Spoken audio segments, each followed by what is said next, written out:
The buzzer screamed like a dying animal, and the entire arena erupted in chaos. Cheers from the rivals, stunned silence from my side. As I stood frozen on the sideline, my cleats glued to the floor, watching the ball slip through the net for their winning shot. I wasn't on the court. Hell, I wasn't even in uniform. Instead, I'd blown off the biggest game of my college career to chase a ghost down a rain-slicked alley behind the gym, my heart pounding harder than any fast break. Coach Harlan's voice cracked over the phone earlier that morning. Raw and broken. "Kid, I can't. I just can't do this anymore." And those words hit me like a blindside tackle, pulling me away from everything I'd fought for. In that split second, as confetti rained down on the wrong team, I realized I'd traded glory for a man who'd given me more than plays. He'd given me permission to be me, broken and all. It started 6 months earlier, in the sticky heat of a New York August, when I first laced up for freshman tryouts at Columbia University. I'm Alex Rivera, 19 years old, a skinny kid from the Bronx with dreams bigger than my jump shot and a secret I'd buried deeper than the subway tracks under Yankee Stadium. Growing up in a cramped walk-up with my mom working double shifts at the bodega and my dad long gone after choosing his freedom when I was 8, code for running off with his poker buddies, I learned quick to keep my head down. Especially after that day in 8th grade when Tommy Ruiz caught me staring too long at the swim team captain's abs in the locker room. "Faggot," he'd spat, and the bruises lasted longer than the word. So I built walls. Football in high school to prove I was tough, then basketball here because it felt like flying, weightless and unseen. Coach Harlan was the first crack in those walls. Mid-40s, built like a retired linebacker with salt and pepper hair, buzzed military short, and eyes that held storms you'd swear were Vietnam flashbacks. Even though he never talked about it.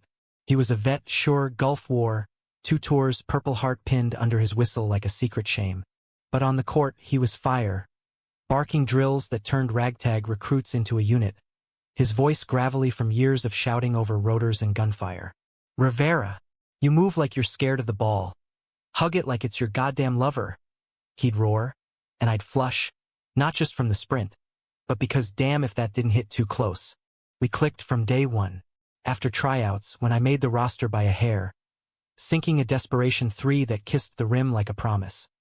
He pulled me aside in the empty gym, the echo of bouncing balls fading into dusk. "You've got heart, kid. More than skill. But heart bleeds if you don't guard it." His hand clamped my shoulder, firm but not rough, and for the first time I didn't flinch. Over the weeks, it became our ritual. Late-night film sessions in his cramped office, smelling of stale coffee and old leather, where he'd pause the tape to trace my footwork with a marker on the screen. "See here? You're hesitating. Like life's got you second-guessing." I'd nod, stealing glances at the faded photo on his desk. A younger Harlan in fatigues, arm around a soldier with a grin wide as the desert, both of them dusty and alive. "Who was he?" I asked once, casual as pouring Gatorade. Harlan's jaw tightened. "A brother in arms. Lost him to an IED." The silence stretched, heavy, until he clapped my back. "Don't lose yours, Alex. Not to doubt." Doubt was my shadow, though, especially with Jordan. Junior year at Columbia, he was the golden boy. Point guard with a fadeaway that broke ankles and a smile that broke hearts. Straight as a ruler, dating the sorority queen. But he'd slap my ass after a good assist and call me Ray in that teasing lilt. His Puerto Rican roots mirroring mine just enough to blur lines. The team ribbed us as the Bronx Bromance. But late at night, scrolling his Insta stories in my dorm, shirtless post-gym flexes, captioned "Grind never stops," I'd wonder, was it just bro stuff? Or was I projecting the ache I'd felt since puberty? The one that twisted when cute guys passed in the halls? The big game loomed like a storm cloud. Semifinals against Princeton, scouts in the stands, my ticket to the pros if I balled out. Practices ramped up, brutal. Suicide sprints until my lungs burned. Harlan's whistle a relentless lash. "This ain't Pee-wee, Rivera. Dig deep." But off-court cracks showed in him. I'd catch him staring out the gym windows during breaks, fingers drumming his knee like Morse code for regret. One Tuesday, after a scrimmage where I airballed a layup, he waved me over. We sat on the bleachers, the gym emptying out, fluorescent hum the only sound. You ever feel like you're running from something you can't outpace? He asked, voice low. I shrugged, wiping sweat. Every day, coach. He nodded, eyes distant. War does that. Strips you bare. Leaves you wondering who the hell you are underneath. Then quieter. Loved a man once out there. Kept me sane. Came home and, well, some ghosts don't cross oceans. My breath caught. It wasn't a confession, not really, but it hung there, electric. I wanted to say me too. The crushes on faceless boys in dreams. The fear of my mom's disappointed eyes if she knew. Instead, I muttered, "You're still you, coach. That's enough." He smiled, faint, and ruffled my hair. "Thanks, kid. Means more than you know." By game week, tension coiled like a spring. Jordan trash-talked nonstop. "Alex, you score 20. I'll buy you that Jordan 1's drop you've been eyeing." His wink lingered, and I laughed it off, but inside, it stirred the pot. Harlan, though off, missed a team huddle, showed up late to shoot-arounds with red-rimmed eyes. Thursday night, phone buzzed at 2 a.m. His number. "Alex?" "Shit. Forget it." Click. I bolted upright, heart slamming. Texts followed. "Can't sleep. Old tapes playing." "Meet me?" I threw on sweats, snuck out past curfew. The city a blur of neon and horns as I Ubers to the gym. He was there, pacing the court in the dim emergency lights, shadow long and jagged. "Sorry," he grunted as I approached. "Just needed air that doesn't choke." We talked, or he did, unraveling threads I'd never pulled. The war, the buddy lost, the discharge papers that branded him other, when rumors swirled about their closeness. They called it morale boost. I called it home. His voice broke on the last word, and without thinking, I pulled him into a hug, awkward, fierce. He stiffened, then sagged, arms wrapping back like he'd been starving for touch. We stood like that, breath sinking, until he pulled away. "You're a good egg, Rivera. Don't let this place harden you." Friday, game day eve, it shattered. Practice ended early. Harlan vanished. Jordan cornered me in the locker room, towel slung low. "Coach bailed? What's his deal?" I shrugged, avoiding his eyes, too easy to trace the V of his hips. "Personal shit." Jordan leaned in, smirking. "Like what, daddy issues? Or is he banging the TA?" Laughter from the others, but it twisted in my gut. I shoved past, muttering, "Fuck off." That night, alone in my room, the call came. "Alex, I can't coach tomorrow. Can't face the noise, the lights. It's all coming back." His words slurred, bottle clinking in the background. Panic surged. The game was everything, my shot, the team's. But this was Harlan unraveling. "Where are you?" I demanded. "Alley behind the gym. Don't tell anyone." I hung up, grabbed keys, sprinted into the dawn drizzle. The arena roared in my mind, but I ran toward the shadows instead. I found him slumped against the chain-link fence, rain mixing with tears on his face, an empty whiskey pint rolling in the gutter like a discarded dream. The alley smelled of wet asphalt and regret, dumpsters looming like silent judges under the sodium glow of a single street lamp. "Coach?" I whispered, dropping to my knees beside him, my track pants soaking through. He looked up, eyes glassy, that purple heart glinting mockingly from his unzipped jacket. "Go back, kid. Game's in hours. You'll kill it." But his voice was a plea, not a command, and something in me snapped. The walls I'd built for years, the ones that kept me straight-laced and silent. I hauled him up, arm around his waist, his weight heavy but familiar, like carrying a teammate after a hard foul. "Not without you," I said, and meant it deeper than basketball. We stumbled into the gym through the service door. I'd swiped a key from the equipment room months back, for extra shots, but really for these midnight confessions. The place was a cathedral in the pre-dawn hush. Polished hardwood gleaming under security lights, banners from 89 championships whispering of glory past. I eased him onto the team bench, fetched water from the fountain, watched him gulp it down like absolution. "Why tonight?" I asked, sitting close enough our knees brushed. He wiped his mouth, staring at the free throw line like it held answers. "Anniversary. Tommy would have been 52 today. We planned a life. After the sand, you know? House in Jersey, maybe coach kids together. His laugh was bitter. Came home to don't ask. Buried it all. Buried me. The words landed like punches, each one echoing my own unspoken wars. The nights I'd cried into my pillow after Dad left, convinced it was my fault for not being the son he wanted. The hookups I'd faked with girls at parties, fleeing before dawn. Harlan wasn't just talking. He was handing me a mirror. I took a breath, the air thick with the scent of rubber and resolve. I'm gay, coach. It tumbled out, unpolished. The first time I'd said it aloud since therapy freshman year. No fanfare, no fireworks. Just truth, hanging between us like fog off the Hudson. He turned, slow, his gaze sharpening through the haze. Knew it? He murmured, not mocking, but soft, like he'd been waiting. The way you watch Jordan, not hungry, but yearning. It's okay, Alex. It's you. And then, impossibly, he reached out, thumb brushing my cheek, wiping rain I hadn't noticed. Time stuttered. His touch was electric, paternal, and something more. Mentor morphing into man, walls crumbling in tandem. I leaned in, forehead to his, breaths mingling. You're not buried, I whispered. Not if I can help it. We sat like that as the sky lightened, gray to gold. The city waking with horns and chatter filtering through the vents.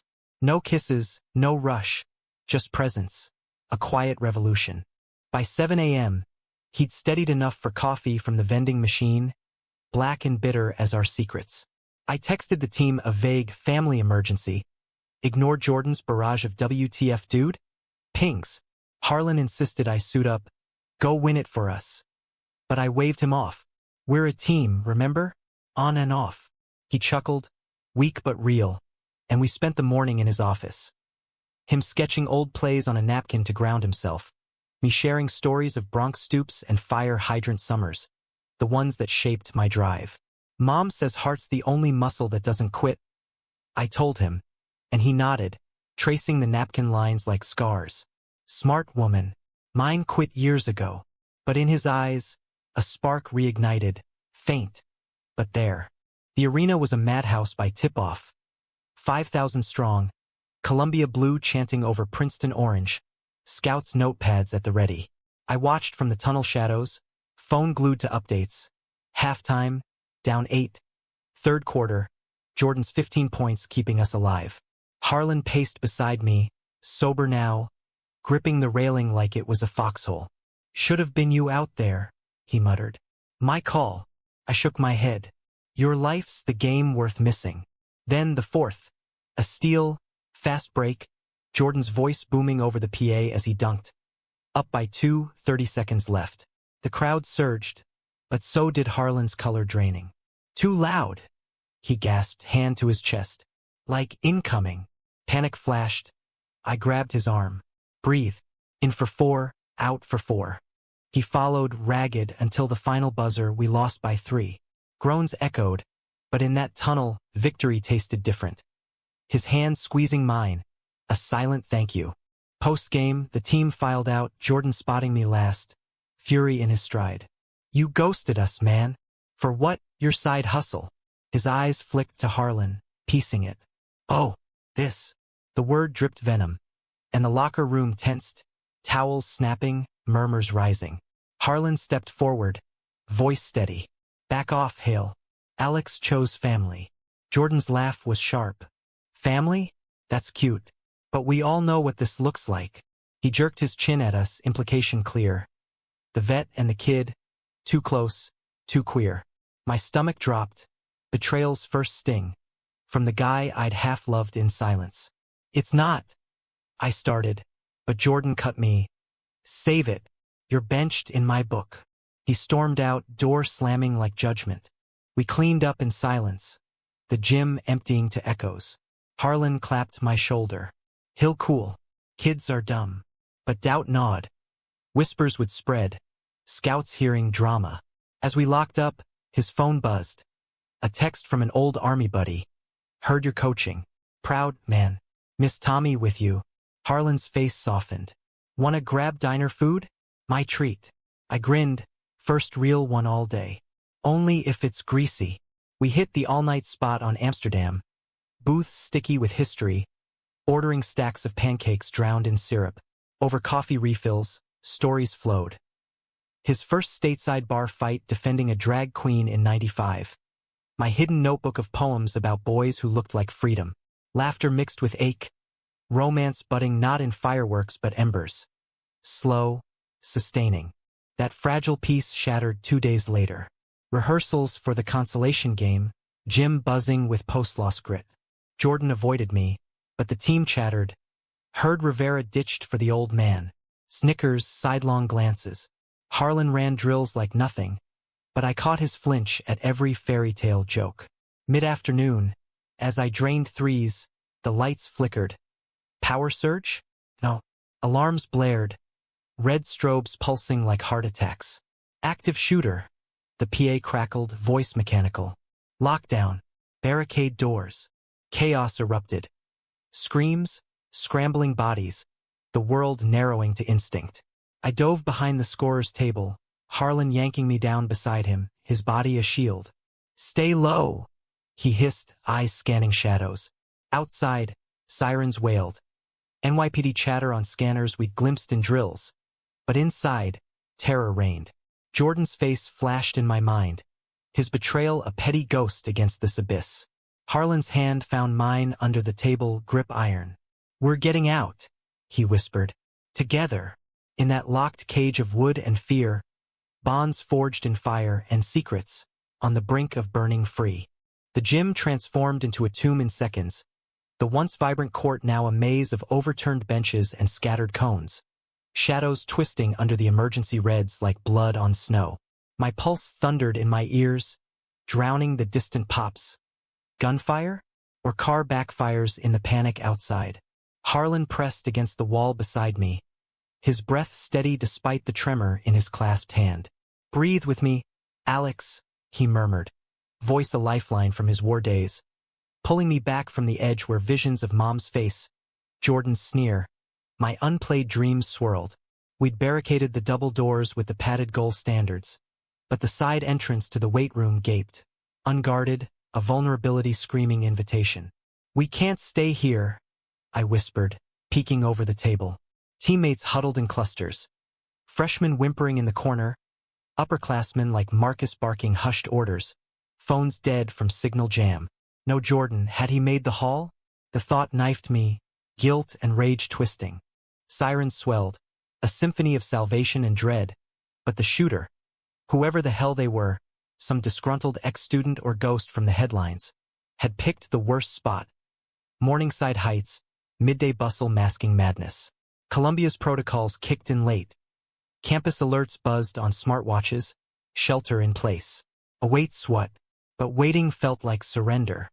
Harlan scanned the rafters, spotting the catwalk access ladder near the bleachers. Up there, he nodded. High ground, defensible. His eyes met mine. Steel forged in deserts, now softened by trust. I nodded, heart swelling with something fiercer than fear. This man, who'd bared his soul over whiskey and waffles, was choosing us as his foxhole. We crawled, low and silent, past the water cooler gurgling mockingly, every creak a betrayal. Halfway across, a crash, glass shattering from the lobby doors.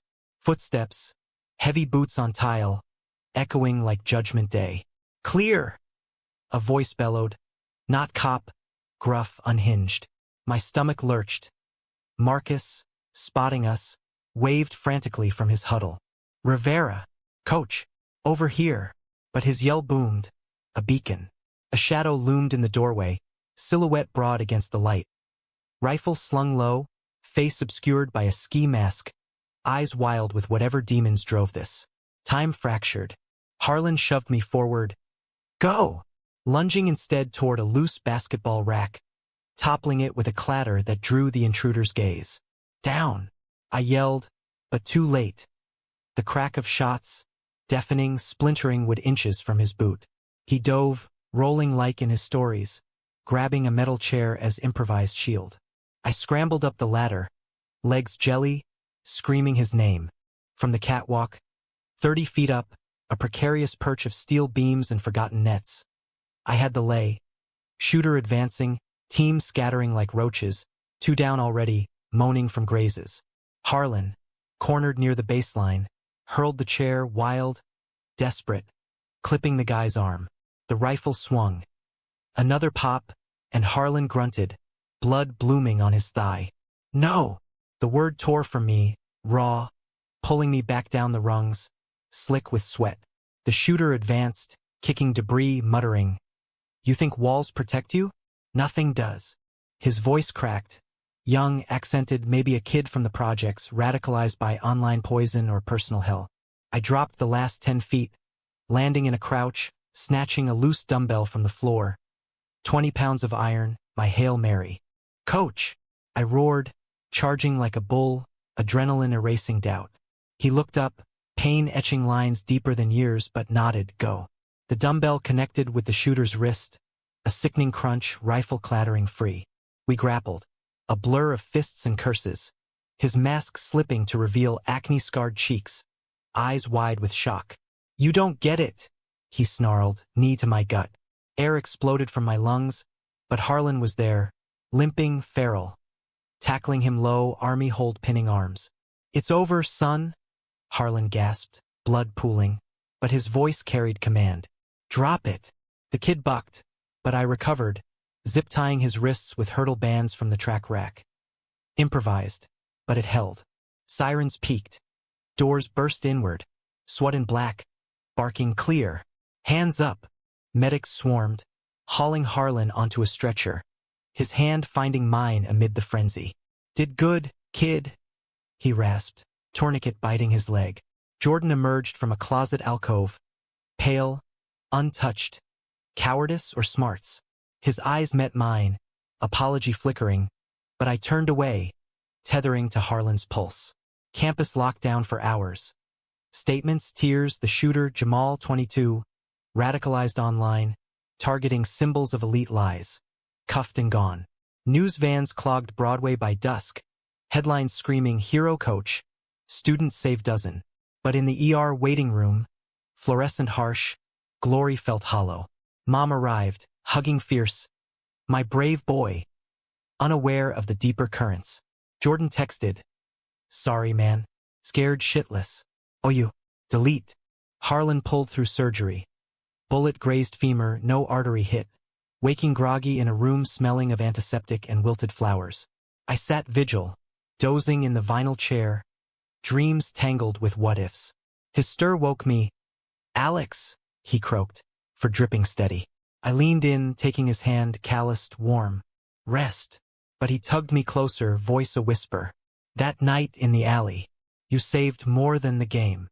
Emotion choked me. Tears I'd banked since the buzzer spilled.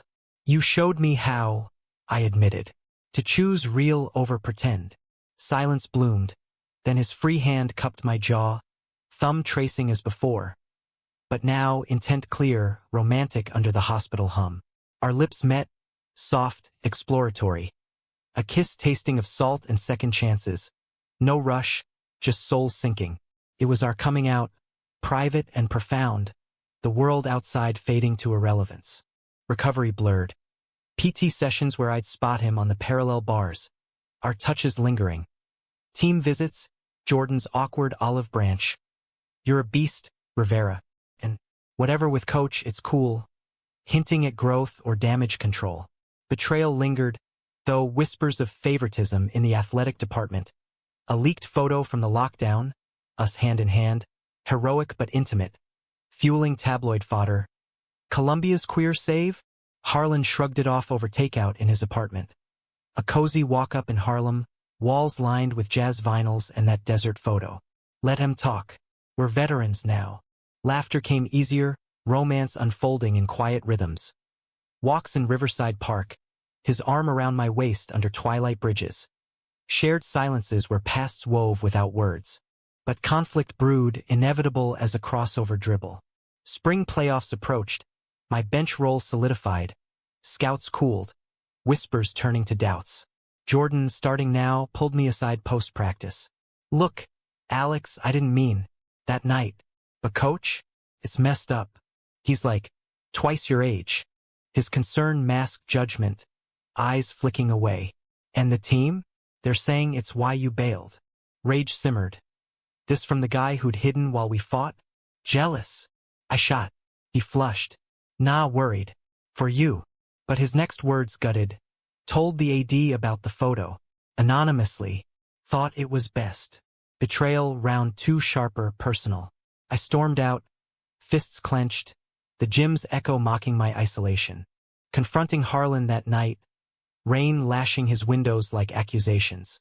Jordan ratted us out. His face hardened, then softened. Knew it might come, but running, that's not us. We talked till dawn. His fears of losing coaching gig, my dread of the closet cracking wide. Love you, he said finally, simple, seismic. I echoed it, pulling him close, bodies aligning in comfort, not conquest, humanity in vulnerability. The AD called next morning. Investigation, inappropriate conduct. Suspension loomed, but we faced it braced. Letters from teammates, vet groups rallying for Harlan's heroism. Climax hit at the championship rally. Arena packed for the title game sans us. Jordan's squad on the cusp, but pre-game he took the mic. Unscripted. This wins for Alex and coach. They taught us heart over score. Cheers erupted. A tide turning. The AD backed off, probe inconclusive. We watched from the nosebleeds, Harlan's cane tapping rhythm. Meals on wheels for his limp. Our hands entwined, romance resilient. Summer unfurled gentle. Internships for me, rehab for him, weekends at Coney Island, cotton candy melting on tentative kisses. Betrayal faded to lessen. Jordan apologized over beers, admitting fear of his own shadows. You're brave, man. Humanistic close. No fairy tale, but real. Love as choice, daily defying labels. Harlan's ring on my finger by fall? Not yet. But the promise, etched like that purple heart. We'd missed the game, survived the lockdown, emerged whole. In America's grind, that was victory.